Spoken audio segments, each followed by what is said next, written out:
거실 바닥, 손발이 묶인 채 뺨이 퉁퉁 부어있는 다은이 앉아서 울고 있다.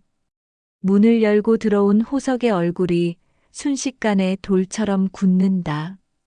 네가 내 딸을 이렇게 만들었어? 그가 이를 악물며 낮게 으르렁댄다. 술병을 든 준혁이 비틀거리며 비웃는다. 가난한 집 딸이니까 그 정도는 뭐. 퍽. 호석의 주먹이 번개처럼 꽂히고 준혁은 그대로 바닥에 처박힌다. 무료인 구독과 좋아요 버튼 눌러주시면 영상 제작에 큰 힘이 됩니다. 서울 도심 한복판 경찰청 본부 건물이 우뚝 서 있습니다. 그 안에서 대한민국의 치안을 총괄하는 사람, 바로 정호석입니다.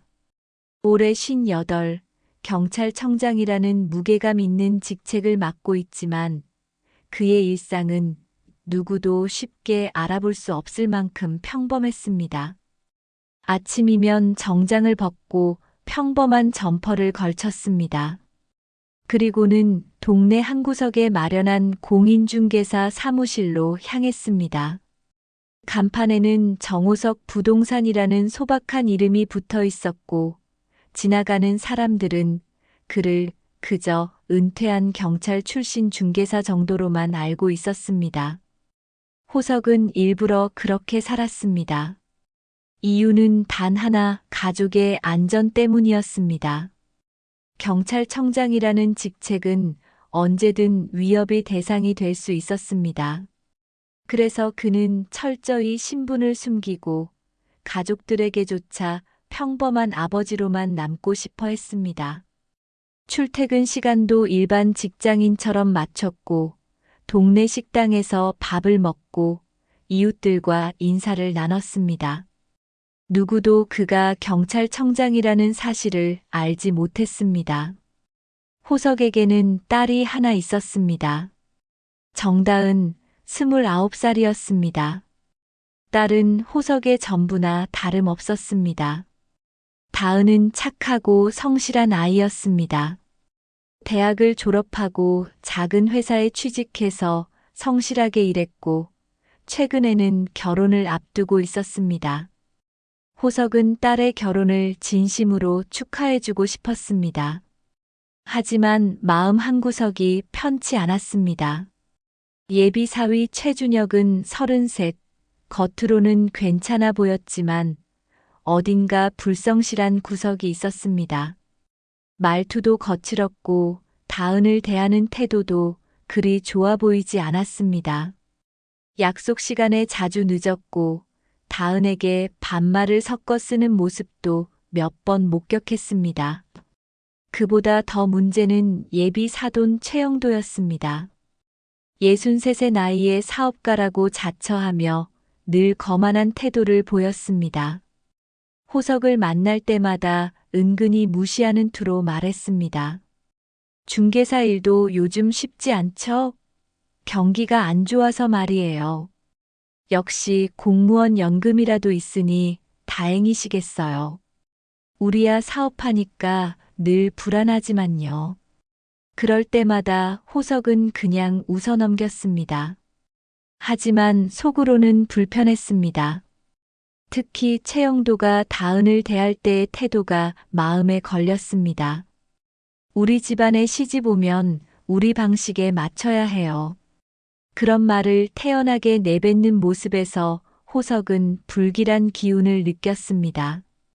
최근 들어 다은의 표정이 어두워졌습니다. 전화 통화를 할 때도 말수가 줄었고 집에 올 때마다 피곤한 기색이 역력했습니다. 예전에는 아버지와 이런저런 이야기를 나누며 웃었는데 요즘은 방에 들어가서 문을 닫는 일이 잦았습니다. 어느 날 호석은 다은의 소매 아래로 멍 자국을 발견했습니다. 다은아, 그거 어디 부딪혔니? 다은은 황급히 소매를 내리며 대답했습니다. 아, 회사에서 실수로 부딪혔어요. 괜찮아요, 아빠. 하지만 호석의 눈에는 그게 단순한 사고로 보이지 않았습니다. 멍 자국이 손목 전체를 감싸고 있었고 색깔도 며칠은 지난 것처럼 보였습니다.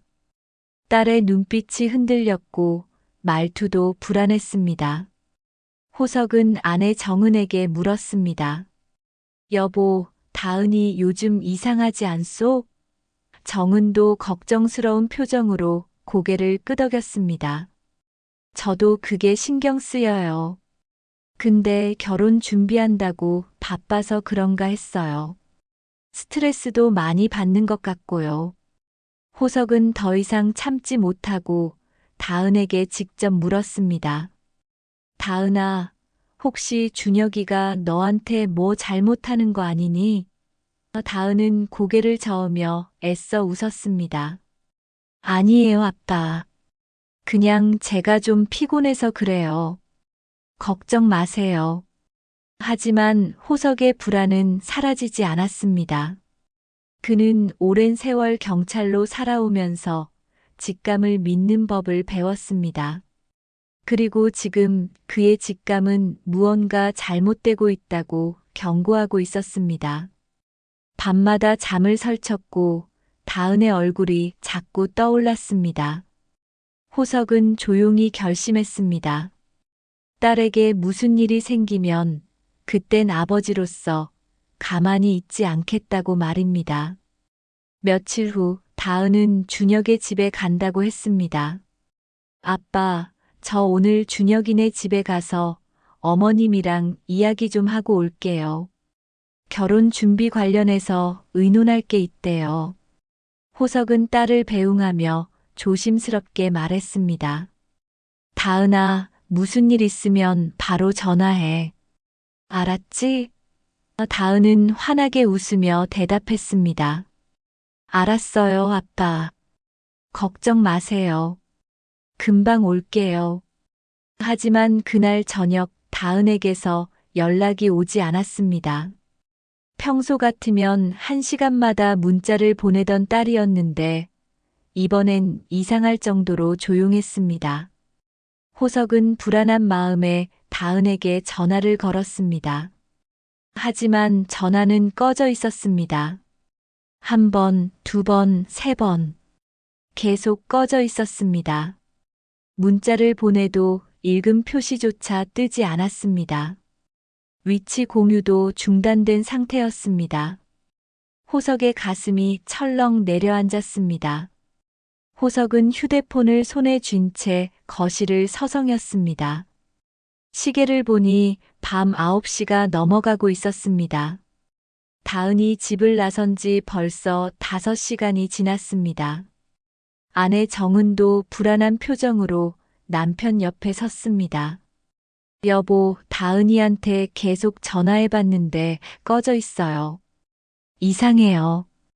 아무리 바빠도 이렇게까지 연락이 안 될 리가 없는데. 호석은 고개를 끄덕이며 다시 한번 다은에게 전화를 걸었습니다. 여전히 전원이 꺼져 있다는 안내 멘트만 흘러나왔습니다. 그는 준혁에게도 전화를 걸어봤습니다. 한참을 기다린 끝에 준혁이 받았습니다. 네, 장인어른. 목소리가 어딘가 날카롭고 불친절했습니다. 준혁 씨, 혹시 다은이 거기 있습니까? 아니요, 여기 안 왔는데요. 오늘 올 예정도 없었고요. 호석은 순간 당황했습니다. 다은은 분명 준혁의 집에 간다고 했는데 준혁은 모른다고 했습니다. 그럼 혹시 댁 부모님 댁에 갔을 수도 있지 않겠습니까? 글쎄요, 그건 저도 모르겠는데요. 확인해 보시죠. 준혁은 대수롭지 않다는 듯 전화를 끊었습니다. 호석은 불안한 마음에 최영도에게 전화를 걸었습니다. 몇 번의 신호음 끝에 최영도가 받았습니다. 네, 누구십니까? 사돈, 저 정호석입니다. 혹시 다은이 거기 갔습니까? 다은이요? 아니요, 여기 안 왔는데요. 왜 그러십니까? 오늘 다은이가 댁에 간다고 했는데 연락이 안 돼서요. 혹시 모르니까 확인 좀 해주시겠습니까? 최영도는 짜증 섞인 목소리로 대답했습니다. 여기 없다니까요. 괜히 전화하지 마시고 딸 관리나 잘하세요. 전화가 뚝 끊겼습니다. 호석은 휴대폰을 내려다보며 이를 악물었습니다. 최영도의 태도가 석연치 않았습니다. 너무 빠르게 부정했고 확인조차 하지 않았습니다. 정은이 다급히 말했습니다. 여보, 이거 이상해요. 다은이가 거짓말할 아이가 아니잖아요. 분명 그 집에 간다고 했는데. 호석도 같은 생각이었습니다. 딸은 거짓말을 할 아이가 아니었습니다. 게다가 전화까지 꺼진 상태라면 무언가 심각한 일이 벌어진 게 틀림없었습니다. 호석은 더 이상 망설이지 않았습니다. 여보, 나 지금 사돈댁에 직접 가보겠소. 제가 같이 갈게요. 정은도 재빨리 외투를 챙겨 입었습니다. 두 사람은 차에 올라타 최영도의 집으로 향했습니다. 차 안은 무겁게 침묵이 흘렀습니다. 호석의 손은 핸들을 꽉 쥐고 있었고 정은은 계속 다은에게 문자를 보냈습니다. 하지만 여전히 답이 없었습니다. 30분쯤 달려 최영도의 집 앞에 도착했습니다. 고급 주택가에 자리한 큰 집이었습니다. 대문은 굳게 닫혀 있었고 안에서는 불빛이 새어나왔습니다. 호석은 차에서 내려 대문 앞으로 다가갔습니다. 인터폰 벨을 눌렀습니다. 한참을 기다린 끝에 최영도의 목소리가 들렸습니다. 누구십니까? 사돈, 저 정호석입니다. 문 좀 열어주시겠습니까? 이 시간에 왜 오셨습니까? 아까 전화로 말씀드렸잖아요. 다은 씨 여기 없어요. 최영도의 목소리는 냉랭했습니다. 호석은 침착하게 말했습니다. 그래도 제가 직접 확인하고 싶습니다. 문 열어주십시오. 아니, 이게 지금 무슨 민폐입니까?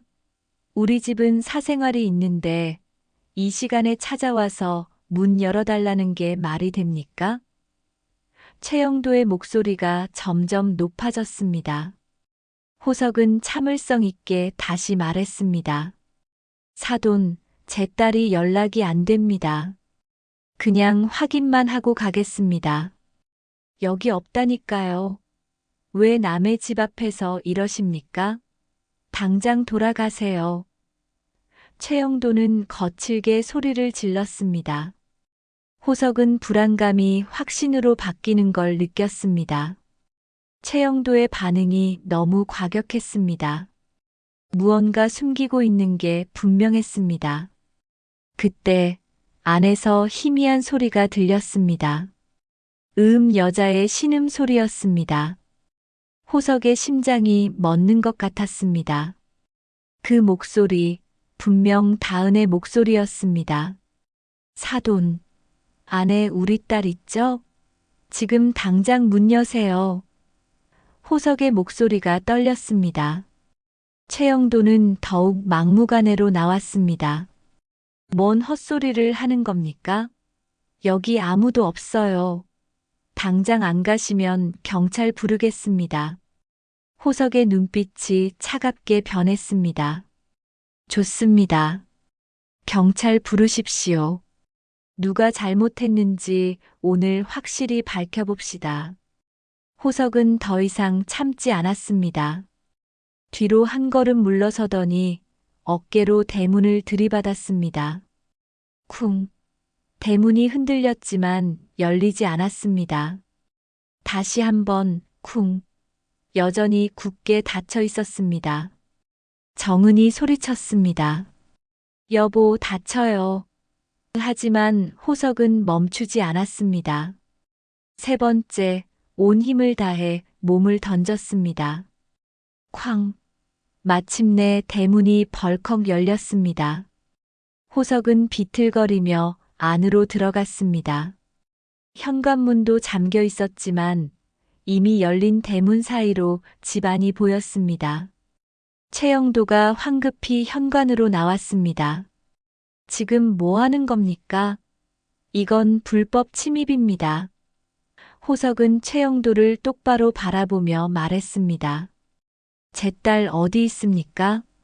당장 내놓으십시오. 최영도는 여전히 발뺌했습니다. 여기 없다니까요. 당신 지금 완전히 미쳤어요. 하지만 호석은 이미 확신했습니다.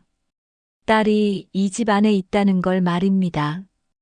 호석은 최영도를 지나쳐 현관문 쪽으로 다가갔습니다. 최영도가 황급히 막아섰습니다. 안 된다니까요. 여긴 우리 집이에요. 함부로 들어올 수 없어요. 하지만 호석은 멈추지 않았습니다. 그는 최영도를 밀어내고 현관문 손잡이를 잡아당겼습니다. 문은 잠겨 있었습니다. 문 여세요.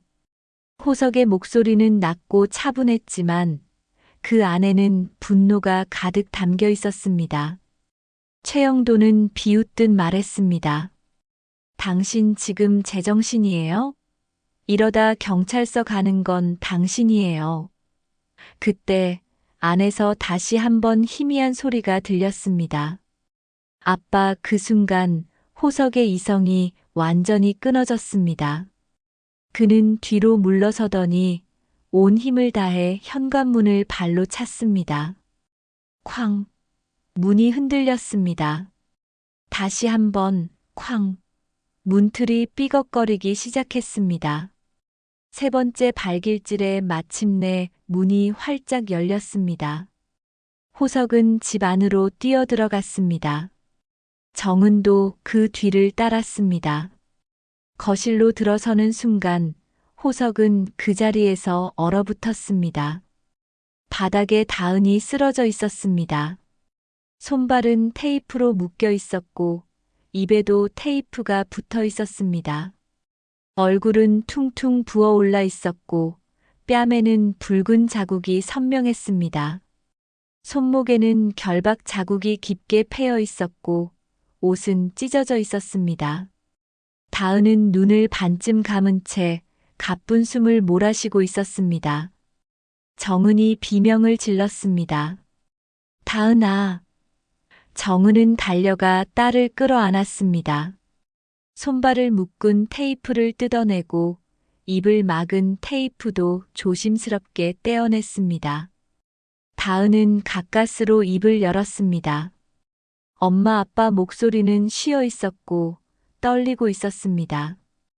호석은 딸에게 다가가 무릎을 꿇었습니다. 딸의 얼굴을 보는 순간 그의 눈에서 눈물이 흘러내렸습니다.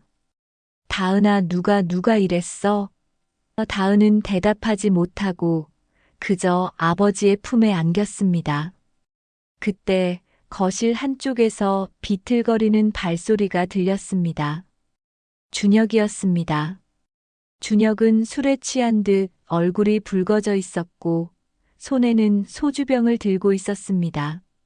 아, 이게 뭐가 문제예요? 여자가 우리 집에 들어오면 우리 방식에 맞춰야죠. 말 안 들으니까 좀 가르쳐 준 것뿐인데. 준혁은 태연하게 말했습니다. 마치 아무것도 잘못한 게 없다는 듯한 태도였습니다. 호석은 천천히 일어섰습니다. 그의 얼굴은 피 한 방울 없이 창백했고 눈빛은 얼음처럼 차가웠습니다. 내가 내 딸을 이렇게 만들었어? 준혁은 비웃음을 지었습니다. 아버님이 뭘 아세요? 가난한 집딸이 우리 집안에 들어온다는 게 얼마나 큰 혜택인지 모르시나 봐요. 그 정도는 감수해야죠. 그 말이 끝나기도 전에 호석의 주먹이 준혁의 얼굴을 강타했습니다. 퍽! 준혁은 비틀거리다가 그대로 바닥에 쓰러졌습니다. 소주병이 와르르 깨지며 바닥에 흩어졌습니다. 최영도가 황급히 달려왔습니다. 뭐 하는 겁니까? 우리 아들한테 손찌검을. 호석은 최영도를 향해 돌아섰습니다. 사돈, 당신도 알고 있었습니까? 최영도는 잠시 머뭇거리더니 대답했습니다. 뭘 알고 있어요? 우리 집안 방식으로 교육한 것뿐인데 뭐가 문제입니까? 호석은 믿을 수 없다는 표정으로 최영도를 바라봤습니다. 교육? 이게 교육입니까? 사람을 묶어놓고 때리는 게 교육이라고요? 최영도는 여전히 당당했습니다. 우리 집안은 원래 엄격합니다. 며느리 될 사람이 버릇없이 굴면 바로 잡아야죠. 당신네 집에서 제대로 가르치지 않았으니 우리가 가르친 겁니다. 호석은 주먹을 불끈 쥐었습니다. 당장이라도 최영도를 때려 눕히고 싶었지만 간신히 참았습니다. 정은이 다은을 부축해 일으켰습니다.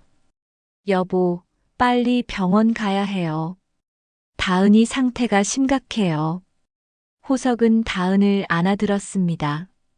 딸은 아버지 품에서 작게 흐느꼈습니다. 아빠 미안해요. 제가 잘못해서 아니야, 다은아. 내 잘못이 아니야. 아빠가 미안해.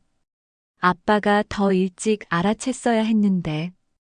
호석은 딸을 안은 채 집 밖으로 나왔습니다. 최영도가 뒤따라 나오며 소리쳤습니다. 야, 지금 어디 가는 겁니까? 우리 아들 맞은 건 어떻게 할 겁니까? 호석은 돌아보지 않았습니다. 다만 차갑게 한마디만 던졌습니다.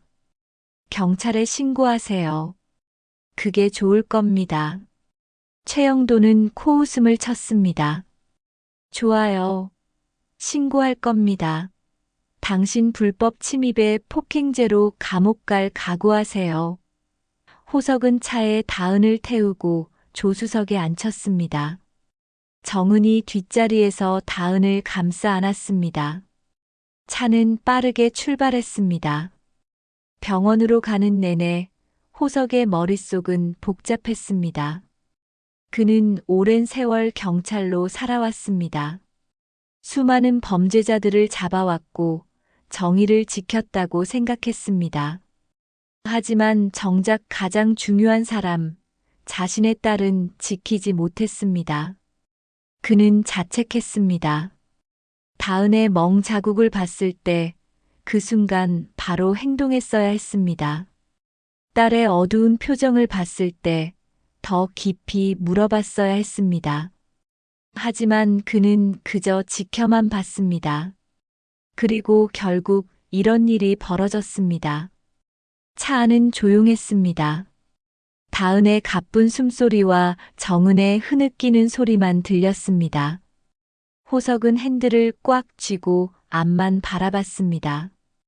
그의 눈빛은 차갑게 식어 있었습니다. 그는 결심했습니다. 이제 아버지로서 가만히 있지 않겠다고 말입니다. 병원 응급실은 밤임에도 불구하고 분주했습니다. 호석은 다은을 응급실 침대에 눕히고 의사와 간호사들이 급히 달려왔습니다. 환자분 상태가 어떻게 되십니까? 의사가 물었습니다. 호석은 떨리는 목소리로 대답했습니다. 폭행을 당했습니다. 손발이 묶여 있었고 얼굴에도 상처가 있습니다. 의사는 즉시 다은을 진찰하기 시작했습니다. 간호사들이 다은의 옷을 조심스럽게 벗기고 상처를 확인했습니다. 온몸 곳곳에 멍과 찰과상이 있었습니다. 손목과 발목에는 결박 자국이 깊게 패여 있었고 뺨은 심하게 부어 올라 있었습니다. 의사는 심각한 표정으로 말했습니다. 일단 정밀 검사가 필요합니다. 엑스레이와 CT 촬영을 해야 할 것 같습니다. 혹시 내부 장기 손상이 있을 수도 있으니까요.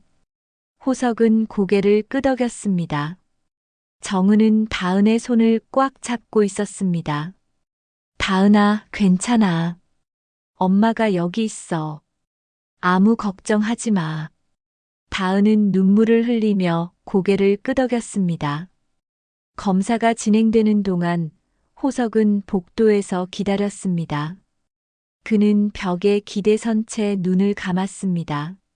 머릿속에는 다은이 바닥에 쓰러져 있던 모습이 계속 떠올랐습니다. 손발이 묶여 있던 모습, 부어오른 얼굴, 그리고 두려움에 떨던 눈빛. 그 모든 것이 호석의 가슴을 찢어 놓았습니다. 정은이 복도로 나와 남편 옆에 섰습니다. 여보, 괜찮아요? 호석은 눈을 뜨지 않은 채 대답했습니다. 괜찮을 리가 없소. 우리 딸이 저렇게 당했는데. 정은도 눈물을 흘렸습니다. 제가 더 일찍 알아챘어야 했어요. 다은이가 멍 자국을 보였을 때, 그때 바로 물어봤어야 했는데. 호석은 아내의 손을 잡았습니다. 당신 잘못이 아니오.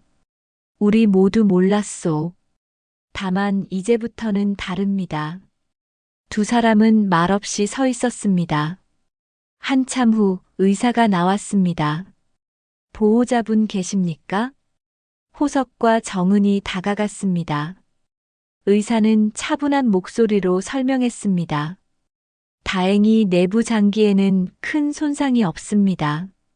하지만 전신의 타박상이 심하고 손목과 발목의 결박 자국도 깊습니다. 정신적 충격도 상당할 것으로 보입니다. 일단 입원 치료가 필요합니다. 호석은 안도의 한숨을 내쉬었습니다. 알겠습니다. 감사합니다.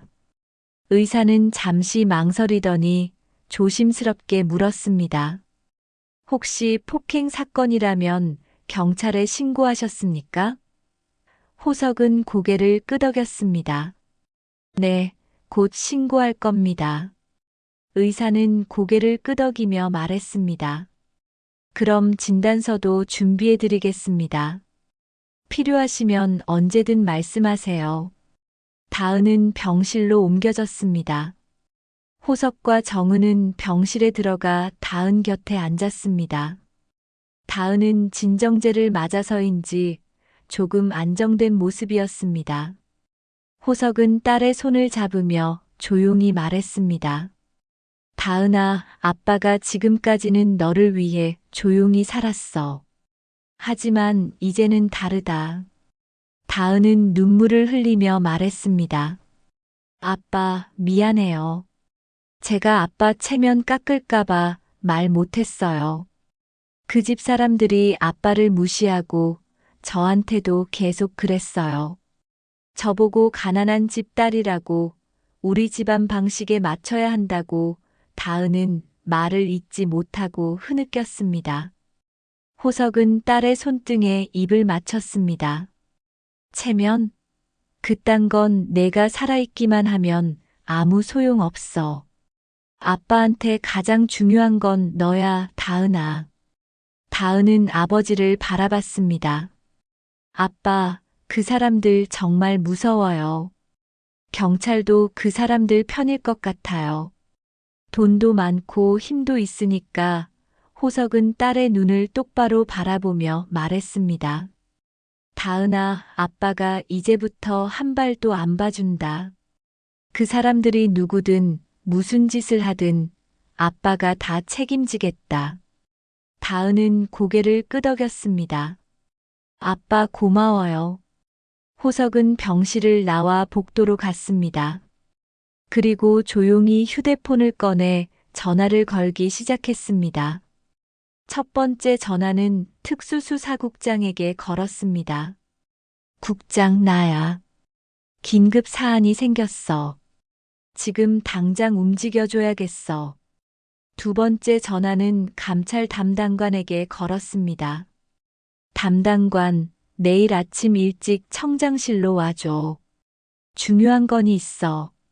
세 번째 전화는 사이버 수사 대장에게 걸었습니다. 대장, 클라우드 백업 영상 추출 가능한가? 급한 일이야. 전화를 받은 사람들은 모두 놀란 목소리로 대답했습니다. 청장님, 무슨 일이십니까? 호석은 짧게 대답했습니다. 내일 아침에 설명하겠네. 일단 준비만 해줘. 전화를 끊고 호석은 다시 병실로 들어갔습니다.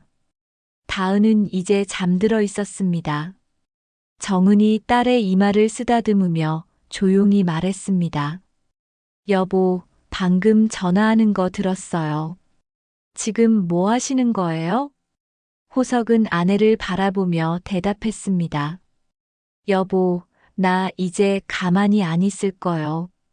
저 사람들이 우리 딸한테 한 짓 절대 그냥 넘어가지 않을 겁니다. 정은은 남편의 손을 잡았습니다. 여보, 그 사람들 힘이 있잖아요. 괜히 우리만 다치는 거 아니에요? 호석은 고개를 저었습니다. 아니요. 이번엔 다릅니다. 저들이 모르는 게 하나 있어. 내가 누군지 말이요. 정은은 남편의 눈빛을 보고 더 이상 묻지 않았습니다. 그녀는 남편이 결심한 것을 알았습니다. 그리고 그 결심은 절대 바뀌지 않을 거라는 것도 알았습니다. 밤은 깊어갔고 병실은 조용했습니다. 하지만 호석의 마음속에는 폭풍이 몰아치고 있었습니다. 그는 창밖을 바라보며 생각했습니다. 이제 최영도 일가는 자신들이 누구를 건드렸는지 알게 될 것이라고 말입니다. 그리고 그 대가는 상상 이상으로 클 것이라고 말입니다. 다음 날 아침 최영도는 여느 때처럼 식탁에 앉아 신문을 펼쳤습니다. 그는 어젯밤 일을 대수롭지 않게 여기고 있었습니다. 오히려 정호석이 자신의 집에 난입한 것을 빌미로 역공을 준비하고 있었습니다. 아들 준혁도 옆에 앉아 있었습니다. 얼굴에는 어젯밤 맞은 자국이 그대로 남아 있었습니다.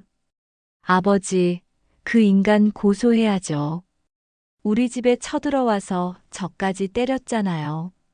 최영도는 고개를 끄덕이며 말했습니다. 당연하지. 오늘 당장 변호사 선임하고 경찰에 신고할 거야. 저런 하류 인간들은 법으로 혼내줘야 해. 그때 초인종이 울렸습니다. 가정부가 나가서 문을 열었고 곧 경찰 2명이 들어왔습니다. 최영도는 만족스러운 표정을 지었습니다. 아, 벌써 오셨습니까? 제가 신고하려던 참이었는데 잘 됐네요. 하지만 경찰의 표정은 딱딱했습니다. 최영도 씨 맞으십니까? 네, 그렇습니다. 어제 저희 집에 불법 침입한 사람이 있어서 경찰이 말을 끊었습니다. 최영도 씨, 특수폭행, 감금, 협박 혐의로 동행 요청합니다. 최영도는 눈이 휘둥그레졌습니다. 뭐라고요? 제가 왜요? 어제 정다은 씨에게 가한 폭행과 감금 혐의입니다. 병원 진단서와 함께 정식으로 고소장이 접수됐습니다. 최영도는 황당하다는 표정으로 웃었습니다. 이게 무슨 말도 안 되는 소리입니까? 우리가 그 여자를 폭행했다고요? 오히려 그 집 남자가 우리 집에 쳐들어와서 우리 아들을 때렸는데요. 경찰은 차분하게 대답했습니다. 그 부분도 조사하겠습니다. 일단 동행해 주시기 바랍니다. 준혁도 벌떡 일어났습니다. 이거 완전히 잘못된 거 아닙니까? 우리가 피해자인데 왜 우리를 데려가려고 하는 겁니까? 다른 경찰이 준혁을 향해 말했습니다. 최준혁 씨도 함께 동행해 주시기 바랍니다.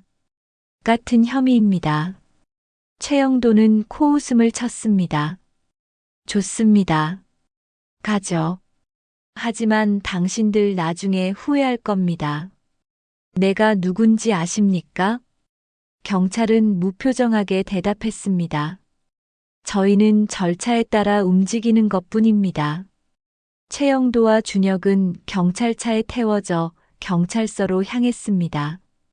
차 안에서 최영도는 계속 불평을 늘어놓았습니다.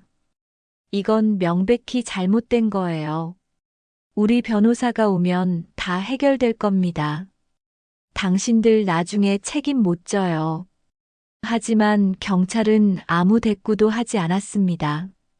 경찰서에 도착하자 최영도와 준혁은 조사실로 안내됐습니다. 최영도는 여전히 자신만만한 태도였습니다. 변호사 오기 전까진 아무 말도 안 할 겁니다.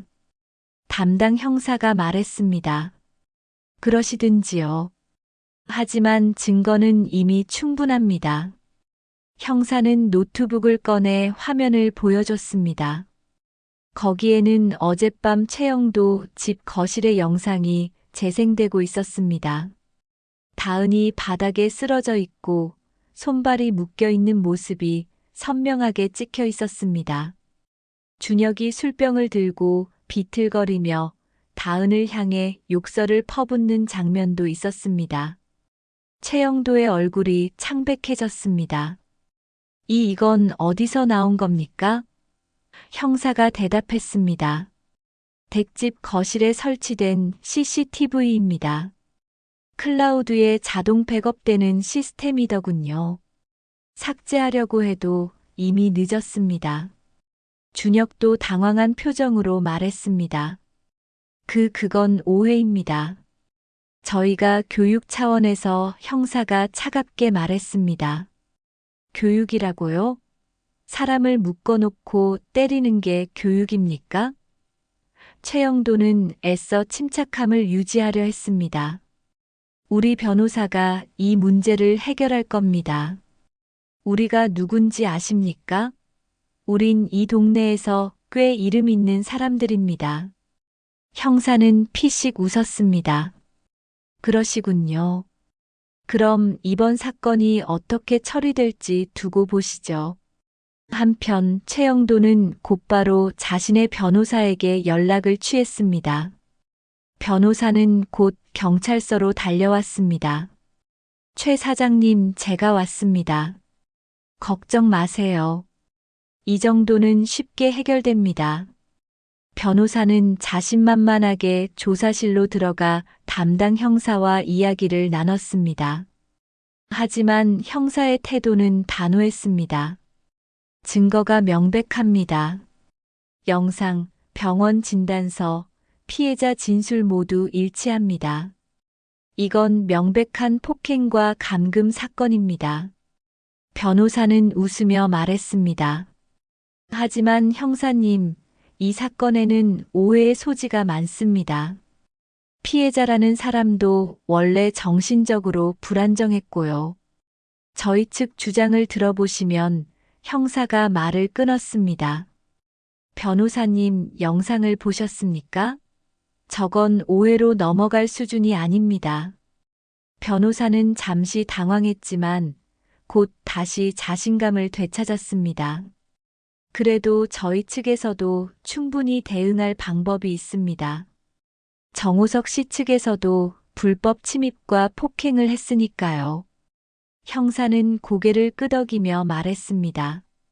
그 부분도 조사 중입니다. 하지만 지금은 최영도 씨와 최준혁 씨의 혐의가 더 명백합니다. 변호사는 더 이상 할 말이 없었습니다. 조사가 끝난 후 최영도와 준혁은 임시로 석방됐습니다. 하지만 출국 금지 조치가 내려졌고 정식 재판을 기다려야 했습니다. 집으로 돌아온 최영도는 화가 잔뜩 나 있었습니다. 이게 말이 됩니까? 우리가 피해자인데 우리가 조사를 받다니. 준혁도 불만을 토로했습니다. 아버지, 그 정호석이란 인간 때문에 이렇게 된 거예요. 저 인간 제대로 혼내줘야 합니다. 최영도는 고개를 끄덕이며 말했습니다. 그래, 저 인간들이 우리를 얕잡아 본 거야. 이제 우리가 진짜 힘이 뭔지 보여줘야 해. 그는 자신의 인맥을 총동원하기 시작했습니다. 지역 유지들, 사업가들, 심지어 정치인들에게도 연락을 돌렸습니다. 내가 억울하게 고소당했소.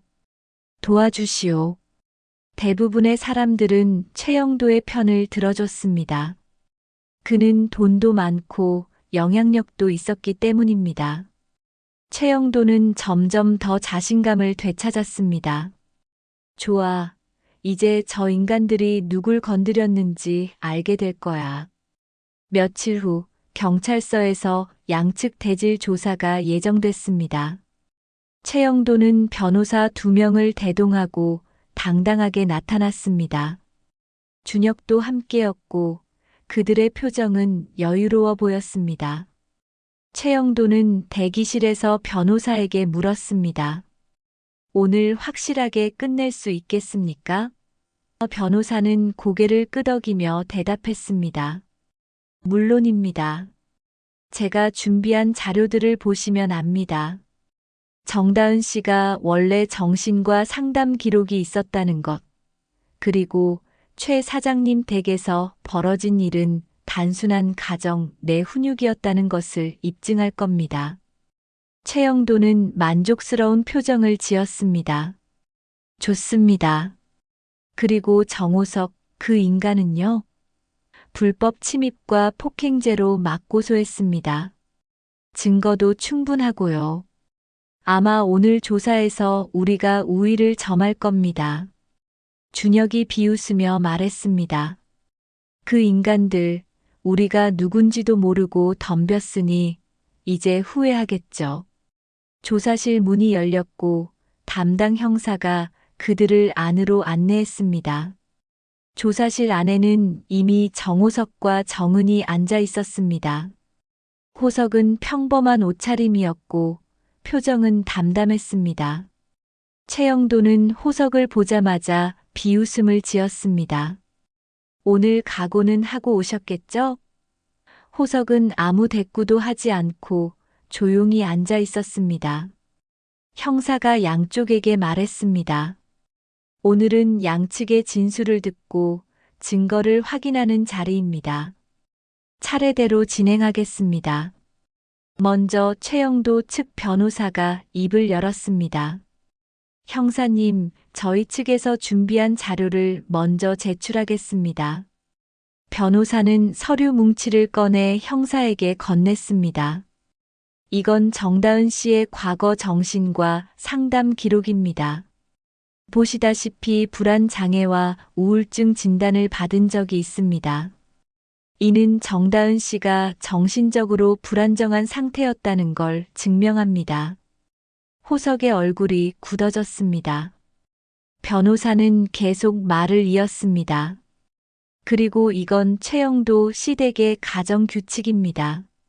최 씨 가문은 대대로 엄격한 가풍을 유지해왔고 며느리 교육 또한 그 일환이었습니다.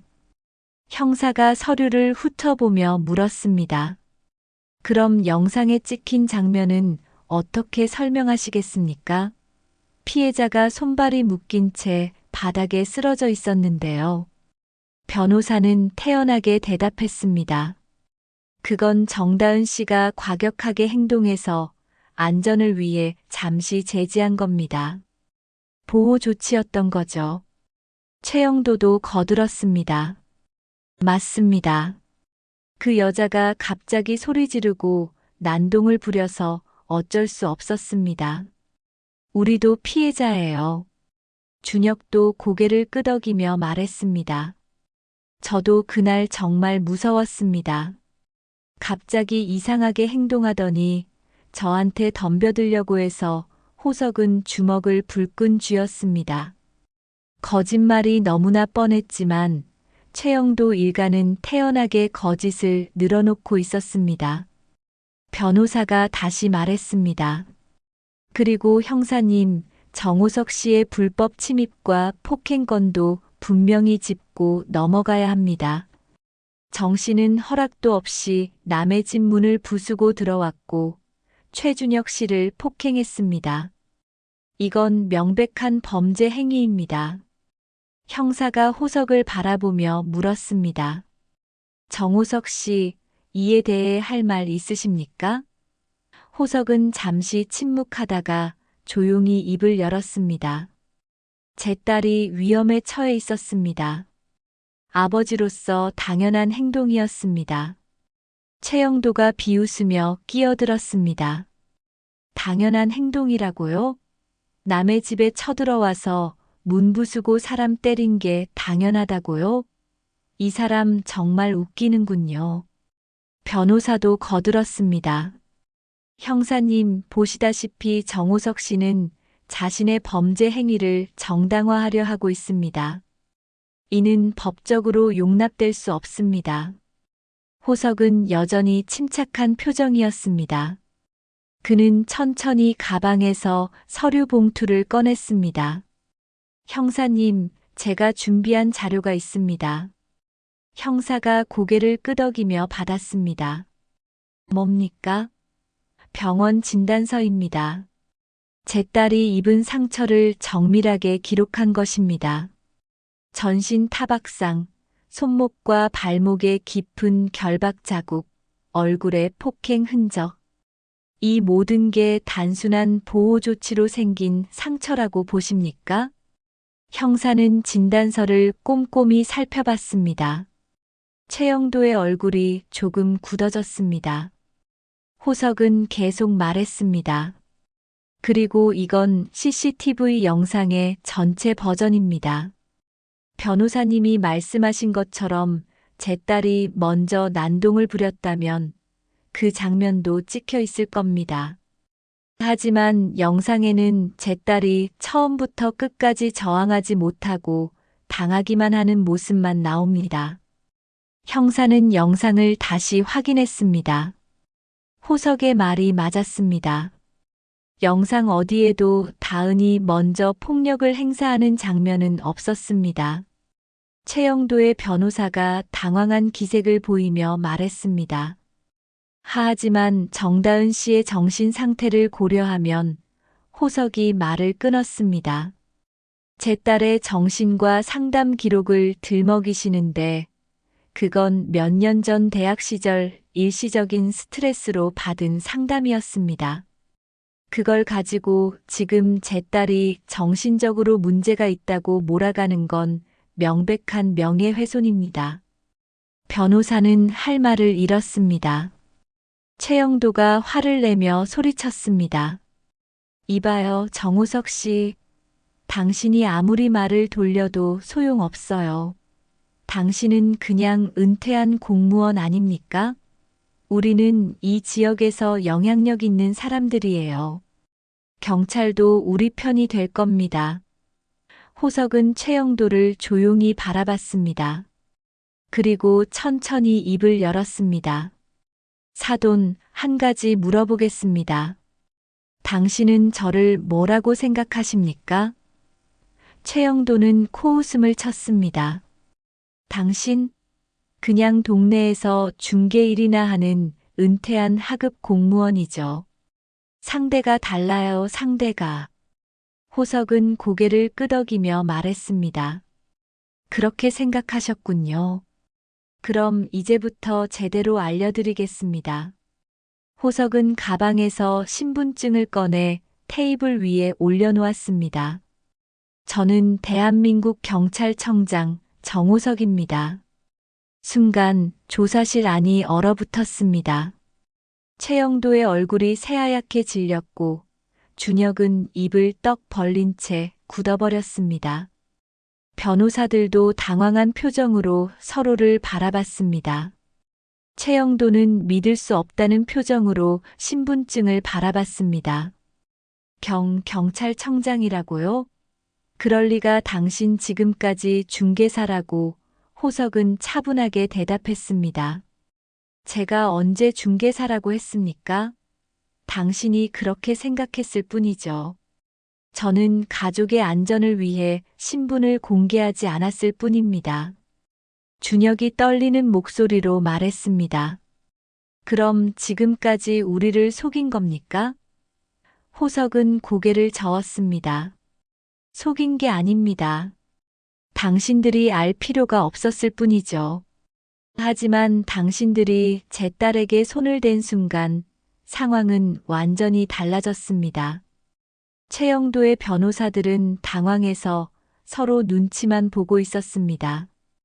이제야 그들은 자신들이 얼마나 큰 실수를 저질렀는지 깨달았습니다. 담당 형사도 긴장한 표정으로 호석을 바라봤습니다. 청장님, 이런 상황에서 직접 나서시는 게 호석은 형사를 바라보며 말했습니다. 형사님, 저는 지금 경찰청장이 아닙니다.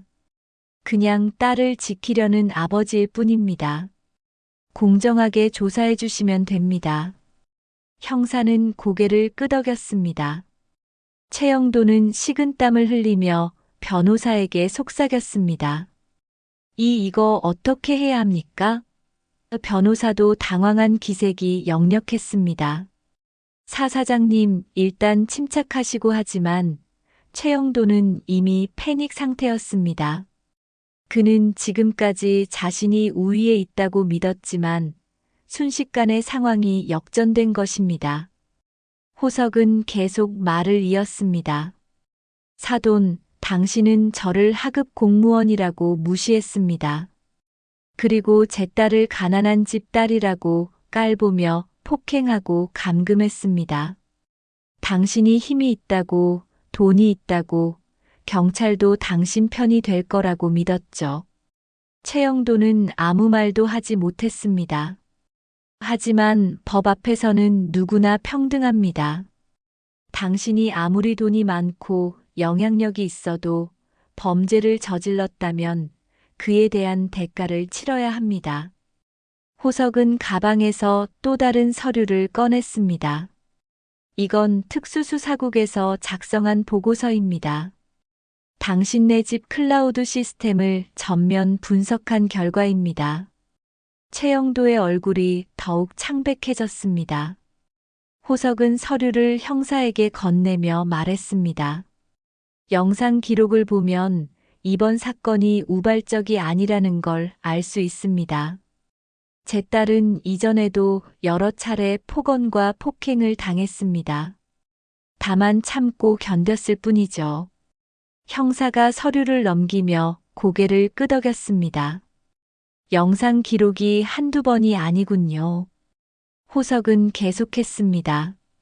그리고 최준혁 씨의 휴대폰 메시지 기록도 확보했습니다. 제 딸에게 보낸 협박성 문자들, 폭언들이 수십 건 남아 있습니다. 준혁은 고개를 떨구며 말을 잇지 못했습니다. 최영도가 다급히 말했습니다. 청장님, 저희가 잘못했습니다. 용서해 주십시오. 제가 몰라서 정말 몰라서. 호석은 차갑게 대답했습니다. 몰라서요? 제가 경찰청장인 걸 몰라서 잘못했다는 겁니까? 아니면 사람을 때리고 감금하는 게 잘못인 줄 몰랐다는 겁니까? 최영도는 말문이 막혔습니다. 호석은 천천히 자리에서 일어났습니다. 사돈, 당신은 제 신분을 알았으니 이제 용서를 빌고 있습니다. 하지만 당신이 용서를 빌어야 할 사람은 저가 아닙니다. 제 딸입니다. 최영도는 고개를 숙였습니다. 호석은 형사를 향해 말했습니다. 형사님, 이 사건은 공정하게 처리해 주시기 바랍니다. 저는 제 직책을 이용해 압력을 넣거나 하지 않을 것입니다. 다만 증거와 법대로 처리해 주십시오. 형사는 고개를 끄덕이며 대답했습니다. 알겠습니다, 청장님. 공정하게 처리하겠습니다.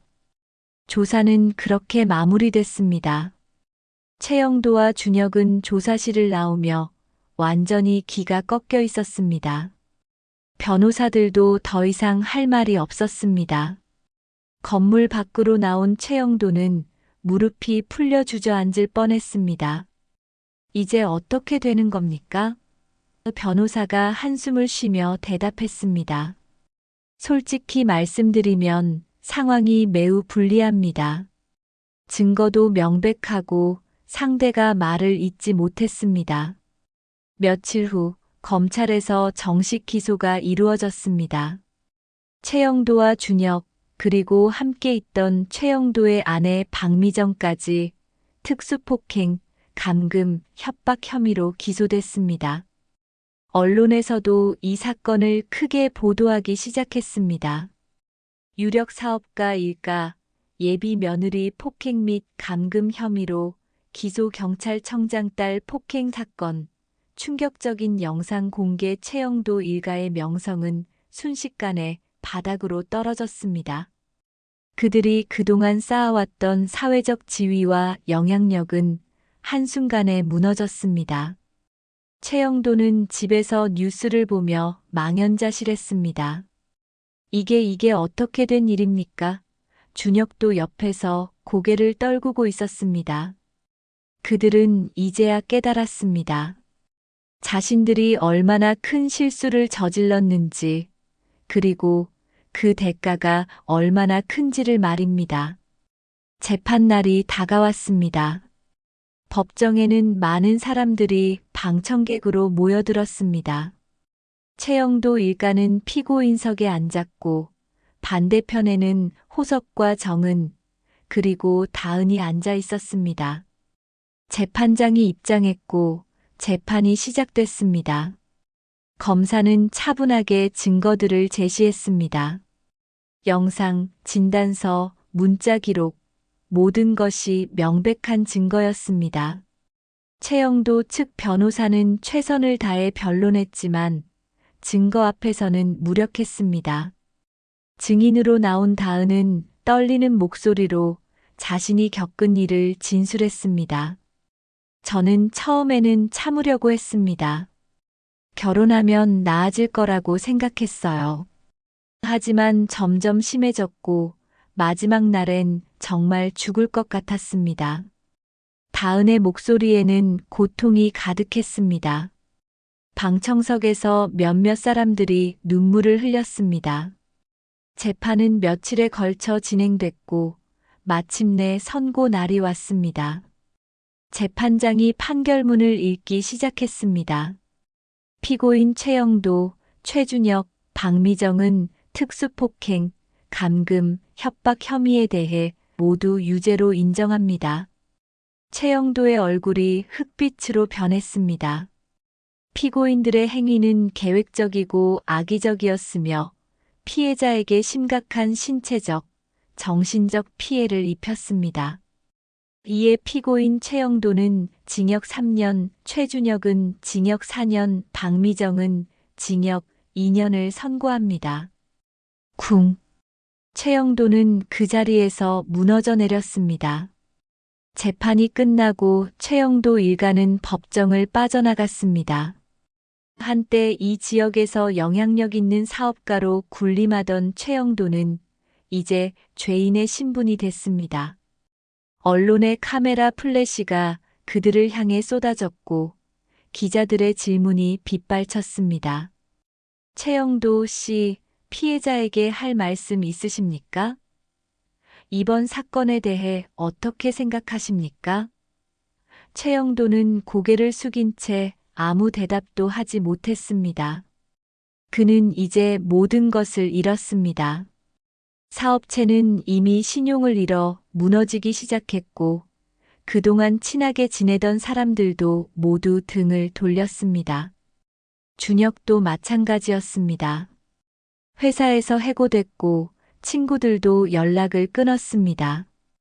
그들이 그토록 자랑하던 사회적 지위는 한순간에 사라졌습니다. 며칠 후 최영도는 교도소로 수감됐습니다. 그는 차가운 독방에 앉아 지난 일들을 떠올렸습니다. 만약 그때 다은을 제대로 대했더라면, 만약 호석을 무시하지 않았더라면, 지금 이 꼴은 당하지 않았을 것입니다. 하지만 후회는 이미 늦었습니다. 한편 다은은 병원에서 퇴원했습니다. 몸의 상처는 많이 나았지만 마음의 상처는 여전히 깊었습니다. 하지만 가족의 사랑과 지지 덕분에 조금씩 회복되고 있었습니다. 어느 날 저녁 호석은 다은과 함께 한강공원을 산책했습니다. 석양이 강물 위로 붉게 물들고 있었습니다. 호석은 딸의 손을 잡으며 조용히 말했습니다. 다은아, 아빠가 지금까지 나라의 범죄자들을 잡아왔어. 수없이 많은 사람들을 법의 심판대에 세웠지. 하지만 정작 가장 중요한 사람, 너를 지키는 일은 제대로 하지 못했구나. 다은은 고개를 저으며 대답했습니다. 아빠, 아니에요. 아빠가 저를 구해줬잖아요. 아빠가 아니었으면 저는 말을 잇지 못하고 다은은 눈물을 흘렸습니다. 호석은 딸을 꽉 안아주었습니다. 다은아, 아빠는 항상 내 편이야. 앞으로도 그럴 거야. 누가 뭐라고 해도 아빠는 내 아버지니까. 다은은 아버지의 품에 안겨 한참을 울었습니다. 그동안 참아왔던 눈물, 억눌러왔던 감정들이 모두 쏟아져 나왔습니다. 호석도 눈물을 흘렸습니다.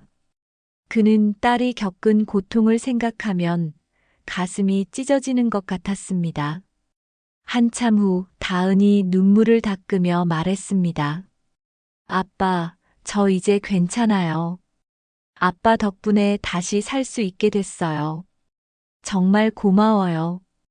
호석은 딸의 머리를 쓰다듬으며 말했습니다. 다은아, 고맙긴. 이건 아빠가 당연히 해야 할 일이었어. 다만 아빠가 더 일찍 알아챘어야 했는데 그게 미안할 뿐이야. 다은은 미소를 지으며 대답했습니다. 아빠, 이제 그만해요. 이제는 앞을 보고 살아야죠. 호석은 고개를 끄덕였습니다. 그래, 내 말이 맞아. 앞을 보고 살아야지. 두 사람은 다시 걷기 시작했습니다. 강바람이 시원하게 불어왔고 석양은 점점 더 붉게 물들어갔습니다. 멀리서 정은이 벤치에 앉아 그들을 바라보고 있었습니다. 그녀도 눈물을 흘리고 있었습니다. 며칠 후 호석은 경찰청으로 돌아갔습니다. 그동안 휴가를 내고 딸을 돌봤지만 이제 다시 업무에 복귀할 때가 됐습니다.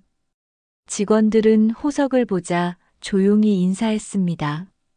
그들은 이번 사건을 모두 알고 있었고 청장의 심정을 이해했습니다. 호석은 청장실에 앉아 창밖을 바라봤습니다. 서울 시내가 한눈에 내려다 보였습니다. 그는 생각했습니다. 자신이 지금까지 이 자리에서 무엇을 지켜왔는지, 그리고 앞으로 무엇을 지켜야 하는지를 말입니다. 그는 깨달았습니다. 나라를 지키는 것도 중요하지만 가장 먼저 지켜야 할 것은 바로 가족이라는 것을 말입니다. 특수수사국장이 노크를 하고 들어왔습니다. 청장님, 최영도 일가 수감 완료됐습니다. 호석은 고개를 끄덕였습니다. 수고했네. 청장님, 이번 사건 정말 마음고생 많으셨습니다. 호석은 쓸쓸하게 웃었습니다. 고생이야 당연한 거지.